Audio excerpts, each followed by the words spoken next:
Je suis à vous. Est-ce que le mot qui domine là tout de suite, c'est soulagement compte tenu de la fin du match? Oui, compte tenu de la fin du match, parce que si on ne prend pas ce but venu d'ailleurs, on avait plutôt un bon contrôle de la partie, où on concède très peu d'occasions. Et voilà. Par contre, je savais que si on encaissait, forcément les Nîmois jetteraient toute leur force dans la bataille, ce qu'ils ont fait et bien fait. Et donc il a fallu s'arracher jusqu'au bout, mais je trouve que les 10 dernières minutes ne reflètent pas le match.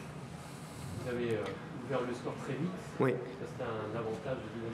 Oui, c'était important. Et puis après, je trouve qu'on a concédé très peu d'occasions. On a une ou deux balles de break dans le jeu. Et c'est les coups de pied arrêtés qui nous ont mis sur le bon chemin. Et puis après, on a fait preuve aussi d'un état d'esprit remarquable pour tenir ces Nîmois qui ont tout donné. Vous avez dit que vous feriez le bilan de cette phase aller à la fin du dernier match, donc oui. Ce soir. Quel bilan en tirez-vous?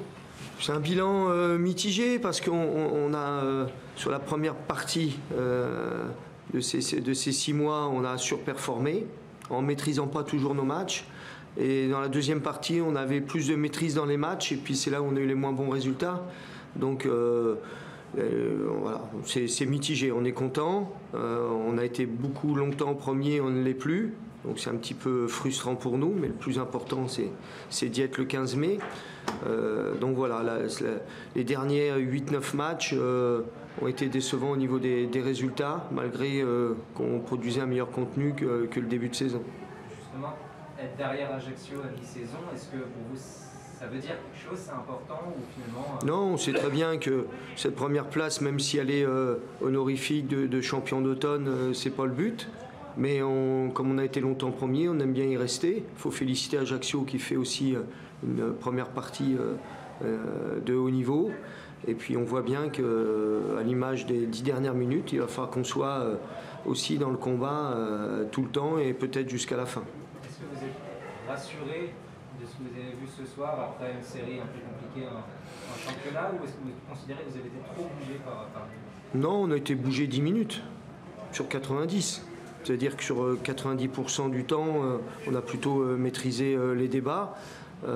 Mais on montrait aussi que lorsqu'on voulait nous bouger, on avait du répondant. Ça, c'est une bonne chose. Et puis après, voilà, c'est une première partie correcte, mais on aspire à mieux.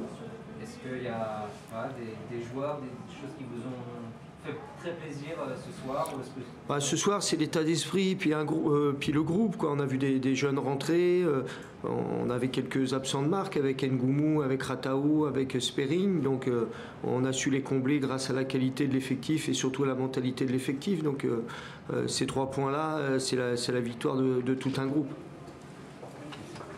Est-ce qu'il y avait un avantage psychologique après la victoire? Non, du tout. Déjà parce que Nîmes n'avait pas la même équipe.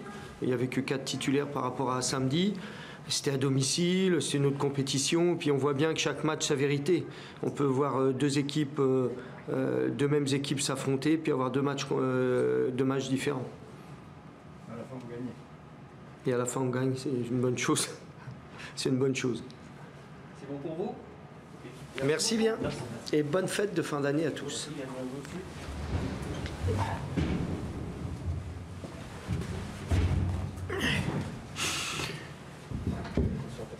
Bonsoir.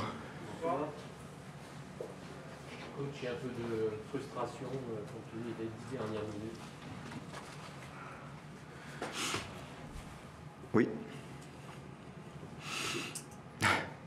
Oui, c'est vrai que le but d'Andrés Cubas a redynamisé l'équipe et a rebooster un petit peu tout le monde. Et qu'à l'énergie, on a réussi derrière à se procurer quelques situations très chaudes. Malheureusement, on n'a pas réussi à égaliser, mais effectivement, la fin du match laisse beaucoup de regrets. Après, je trouve que sur la première mi-temps, on fait plutôt quelque chose de pas trop mal. On encaisse malheureusement un but très rapidement sur un coup de pied arrêté. Sur une situation qu'on avait identifiée, mais voilà, qu'on a mal géré. Voilà. Par contre, après, je trouve que sur la première mi-temps, on a plutôt pas trop mal réagi. On s'est créé pas mal de situations. Toulouse aussi a eu une ou deux opportunités sur la première mi-temps, mais on n'était pas loin de faire ce qu'on voulait faire, c'est-à-dire mettre beaucoup de pression, de jouer assez haut, de récupérer le ballon haut. Voilà, et, il nous a manqué un peu de lucidité, un peu de justesse, un peu de réalisme. Par contre, en deuxième mi-temps, voilà, jusqu'au but d'Andrés Cubas, on était beaucoup moins bien. On a encore encaissé un deuxième but sur coup de pied arrêté, donc c'est dommage. Mais même dans le jeu, on reproduisait pas en deuxième mi-temps l'intensité qu'on avait réussi à mettre en première. Voilà, il a fallu le but d'Andrés Cubas encore une fois, pour pouvoir revenir dans le match et pour pouvoir finir comme on a fini. Ces derniers temps, c'est souvent les premières mi-temps qui sont meilleures que les secondes. Est-ce que c'est un problème physique ou est-ce que ça n'a rien à voir? Si c'était un problème physique, on n'aurait pas fait les 10 dernières minutes qu'on a fait. Non, il y a un problème certainement de confiance, forcément, il y a un problème mental. On sait qu'on est une équipe qui a du mal à réagir quand les choses ne s'enclenchent pas comme elles devraient s'enclencher. Voilà, c'est un truc, c'est un petit peu récurrent depuis quelques temps. Voilà, quand on encaisse un but derrière, on accuse le coup. Voilà, alors qu'on a la capacité de revenir, on a la capacité de procurer des occasions, de marquer des buts. Mais voilà, il y a un manque de confiance, il y a un manque de croyance en soi, c'est comme ça.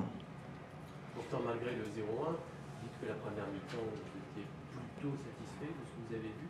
Et quel discours vous avez tenu justement à la mi-temps? De continuer comme ça, et on a fait 2-3 réglages, mais sinon de continuer dans le même état d'esprit et que ça allait finir par sourire et par tourner. Malheureusement, il faut aussi reconnaître qu'en face, il y avait une belle équipe. Il y a beaucoup de qualité, il y a beaucoup de maturité dans l'équipe d'en face, il y a de la confiance. Une équipe qui joue les premières places depuis le début de la saison, donc qui a emmagasiné beaucoup de certitudes, beaucoup plus que nous en tout cas, et qui a aussi plus de personnalité aujourd'hui que nous. Voilà. Dans cette première période, Pascal, on a vu à la différence de certains matchs depuis le début de la saison, beaucoup plus d'envie.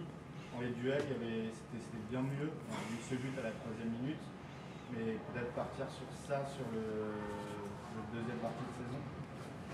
De toute façon, encore une fois, c'est quelque chose qu'on recherche en permanence, cette envie, cette niaque, cette volonté de défendre haut, de presser l'adversaire, de pousser à la faute.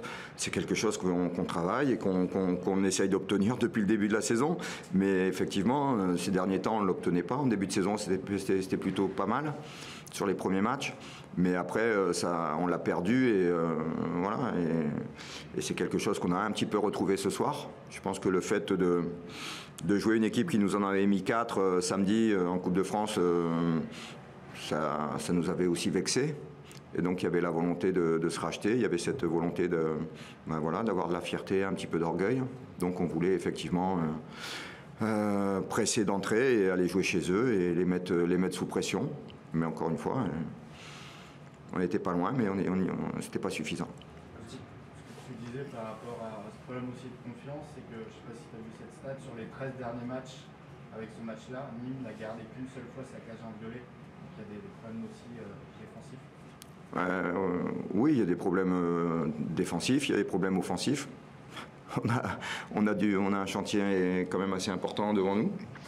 Là, ce soir, on concède quelques occasions, mais j'ai envie de dire que vu la qualité de l'équipe de Toulouse, c'est normal, entre guillemets. On ne peut pas jouer contre Toulouse et penser qu'on va concéder aucune occasion. Ce que je regrette, c'est d'avoir encaissé 2 buts sur coup de pied arrêté. Voilà. Pascal, qu'est-ce que ressent un coach qui prépare son match toute la semaine, qui au bout de 3 minutes voit son équipe encaisser un but sur coup de pied arrêté avec un joueur libre de tout marquage? Qu'est-ce qu'on ressent? En fait, il est libre de tout marquage parce qu'il y a eu un bloc sur Théo Sainte-Luce. Donc c'est quelque chose qu'on avait encore une fois identifié. On avait même souligné le problème auprès du corps arbitral avant le match. On leur avait dit que Toulouse était très, très efficace sur ce genre de situation. Malheureusement, on s'est fait punir quand même. Mais effectivement, c'est frustrant. C'est frustrant, mais métier de coach, c'est beaucoup de frustration, vous savez. Quel bilan? Pardon, vas-y. Le changement tactique là, sur les 20 dernières minutes, l'idée c'était quoi? Ça apporter plus de poids vraiment dans l'axe de l'attaque, contrer aussi leur dispositif en 3-5-2. Oui, de toute façon, on voyait qu'en restant en 4-4-2, on n'arrivait plus du tout à leur poser des problèmes. Ils avaient pris l'ascendant, donc il fallait tenter quelque chose. Le changement de système était effectivement une bonne solution. La preuve, c'est qu'on a réussi à revenir à 2-1 et qu'on aurait même pu revenir à 2 partout. Mais le but, c'était celui-là. Ouais. Quel bilan, du coup, on est à la moitié de la saison, quel bilan tu tires de ces 19 premiers matchs de Ligue 2? Un bilan très mitigé, quoi. Je trouve qu'on est loin des attentes forcément des gens qui nous soutiennent. On est loin de nos espérances de début de saison, parce que le début de saison nous avait laissé espérer quand même un meilleur parcours. Donc oui, c'est frustrant et c'est insuffisant. Donc c'est un bilan très mitigé aujourd'hui. Ouais. 12e place pour Nîmes, c'est la place? Moi, je dis, dans la vie, on a toujours ce qu'on mérite. Donc si aujourd'hui, au soir de la 19e journée, on est 12e, c'est qu'on mérite d'être là où on est. Voilà. Le classement, après 19 journées, il a un sens, il veut dire quelque chose. Donc voilà, c'est une grosse déception, c'est pas normal, parce que je trouve que, vu l'effectif dont on dispose, on doit pouvoir ambitionner davantage, mais il faut qu'on arrive à faire en sorte que les joueurs sortent les bonnes productions ensemble au même moment, quoi. Voilà, et, toujours à un moment donné, 2-3 qui sont un peu moins bien et 2-3 qui sont bien. Et voilà, on n'a pas encore trouvé cette homogénéité qu'on peut retrouver dans les équipes comme Toulouse aujourd'hui. Voilà, donc c'est un peu le problème. Il a besoin des joueurs qui soient bien dans leur tête, voilà, qui aient digéré la descente en Ligue 2. Ça n'a pas été facile pour beaucoup d'entre eux. C'était délicat. Je pense que maintenant, c'est quasiment fait pour l'immense majorité du groupe, même s'il y en a qui restent encore sur la déception de pas être partis. Mais ça fait partie des choses qui ne sont pas faciles à gérer aujourd'hui, qu'il faut savoir contrôler, maîtriser et gérer, mais c'est pas évident. C'est pas évident, parce que si on regarde l'effectif, on a un bel effectif, oui, mais des noms, voilà, c'est pas grand-chose à côté de l'envie et de la croyance dans un projet qu'on peut avoir. Et ces joueurs qui veulent partir, on sait qui c'est, ils vont partir là au mercato ou pas? Moi, j'ai pas du tout le contrôle de tout ça. J'ai pas du tout le contrôle de tout ça. Moi, j'essaye déjà encore une fois, de bien gérer mon groupe, mais j'ai aucun contrôle là-dessus et c'est pas mon boulot en fait. Moi, je suis coach. Hein, moi, j'ai pas de problème avec ça. Mais voilà, c'est quelque chose qu'on pensait pouvoir mieux gérer que ça. Voilà. Mais on est obligé de s'adapter à la situation comme elle est. C'est pas tous les jours évident. Mais c'est comme ça. L'objectif pour les matchs retour, c'est quoi? Comment? L'objectif pour les matchs retour. Déjà, c'est difficile de parler d'objectifs pour les matchs retour. Il faut déjà digérer la défaite de ce soir. On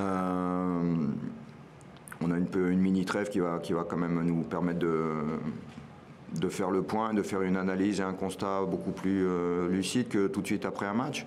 Mais l'objectif, c'est de toute façon de faire en sorte de prendre les distances le plus rapidement possible avec le bas du tableau, parce qu'aujourd'hui, la réalité, elle est là. On est plus près des dernières places que des premières. Donc l'idée, c'est de se mettre le plus vite possible à l'abri pour pouvoir avoir une fin de saison beaucoup plus confortable, entre guillemets.